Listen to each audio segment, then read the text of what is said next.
Aksi provokasi terjadi lagi.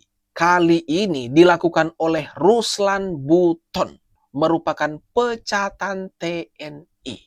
Aduh. Ini gimana nih teman-teman? Menurut kalian nanti?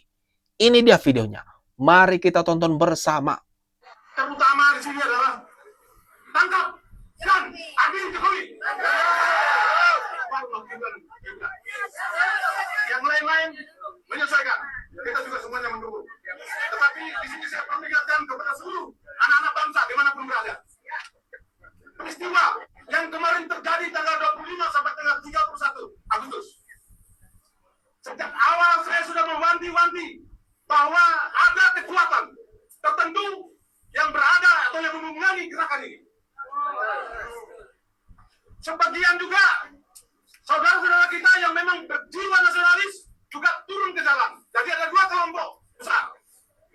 Tetapi kalau kita bisa membedakan kelompok-kelompok mereka yang melakukan adu domba, yang melakukan penjaraan dan pembakaran, itu adalah murni kelompoknya mereka yang menciptakan situasi supaya Prabowo tegak lancar dan digantikan oleh Gibran.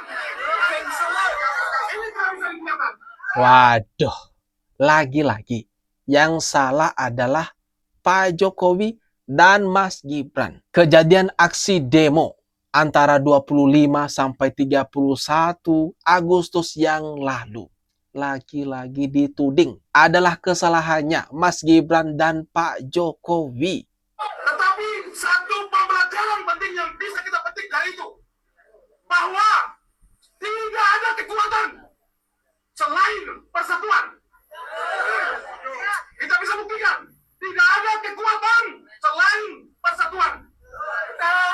Markas polisi, semuanya bisa diterobos karena kekuatan persatuan. Meskipun mereka menghadapi montong senjata. Jadi ini pembelajaran penting kepada pemerintahan Prabowo, kepada Kapolri. Jangan arogan dengan rakyatmu. Ketika rakyat sudah merasakan kelaparan, sudah merasakan kesulitan hidup karena kesemenangan kalian, tidak bisa mengambil kebijakan yang tepat untuk rakyat, maka rakyat seketika akan bangkit dan bersatu menyelamatkan bangsa ini. Nah, orang-orang yang seperti ini nih teman-teman. Orang-orang yang seperti Ruslan Buton ini yang membuat gaduh, memperkeruh suasana kekacauan yang sudah terjadi ini. Dengan adanya orang-orang yang seperti ini, maka kegaduhan itu akan terjadi secara terus-menerus. Tapi Ruslan Buton menuding Pak Jokowi dan Mas Gibran. Aduh. Mencoba memutarbalikan fakta. Padahal Pak Jokowi selama ini tidak bersuara apapun atau memprovokasi seperti halnya yang dilakukan oleh Ruslan Buton ini. Saya bisa pastikan itu. Dan saya ingatkan kepada pemerintahan Prabowo, jangan masih dilepaskan sandra dari tangan ikatan-ikatan sandramu itu. Segera lepaskan sandramu itu. Karena jika tidak, bangsa ini akan hancur. Jika Bapak dipaksakan untuk turun dengan cara-cara mereka, maka negeri ini dipastikan akan hancur. Dan daripada hancur, kita harus menyelamatkan negeri ini dengan cara revolusi.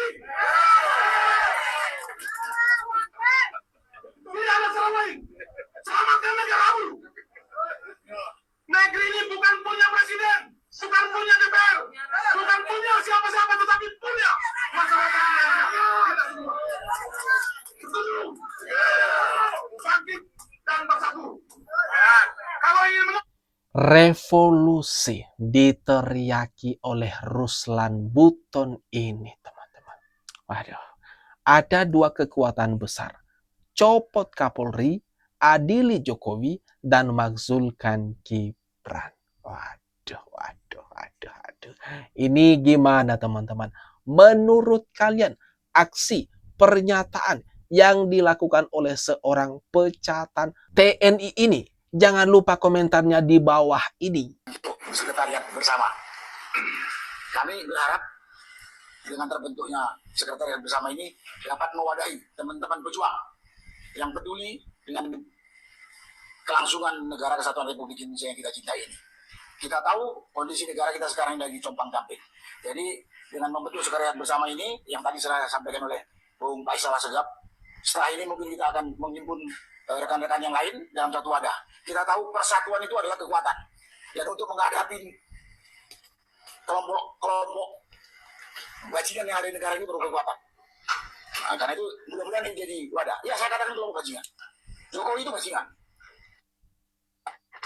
Dan semua mendukung dan kuat. Mudah-mudahan ini bisa menjadi wadah yang besar, menyamakan persepsi, menyamakan misi, dan menyamakan gerakan mewadahin para pejuang yang peduli kepada kelangsungan negara kesatuan. Waduh, Sunarko. Sunarko menyebut Pak Jokowi bajingan dan pendukung Pak Jokowi juga bajingan.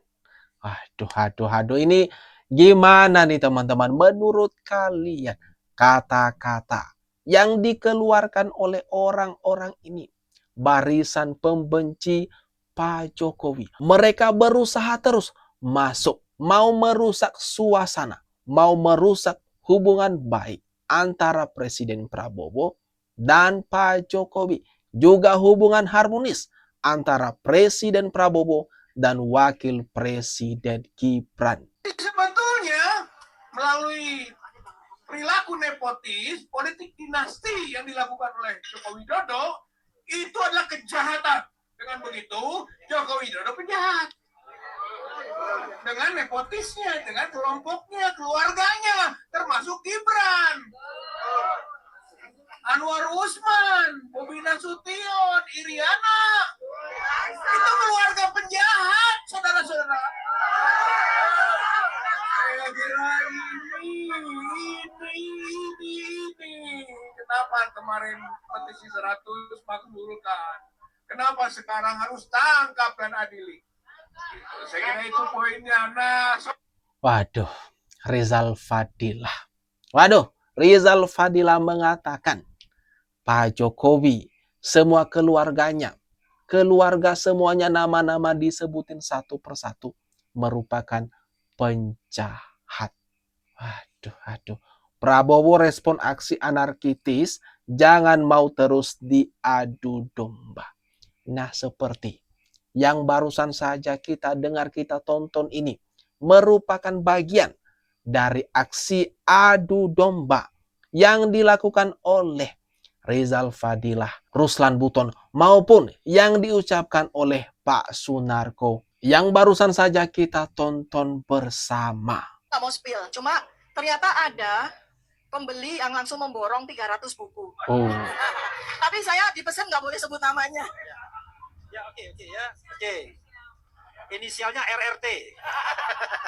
Alias borong sendiri. Jadi teman-teman semua lihat ya, ini real ya. Real itu artinya nggak ada kemudian pejabat kita berikan buku, siapa kita berikan buku, enggak. Jadi hasilnya ini nyata. Iya, tepuk tangan sekali lagi untuk para bapak dan ibu yang telah menjadi inisiator pembeli buku kami.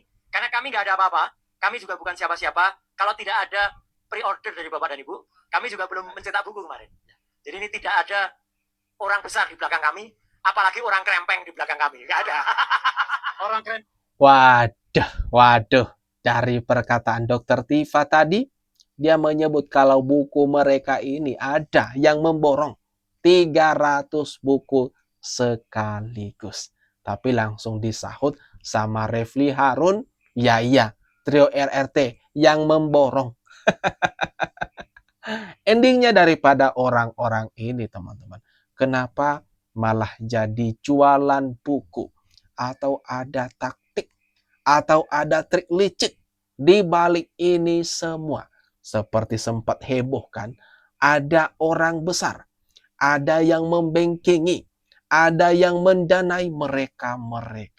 Apakah dengan strategi penjualan buku ini adalah upaya untuk menutupi dugaan orang besar? Nah, gimana teman-teman? Menurut kalian? Jangan lupa Tinggalkan komentar terbaikmu di kolom komentar yang ada di bawah ini.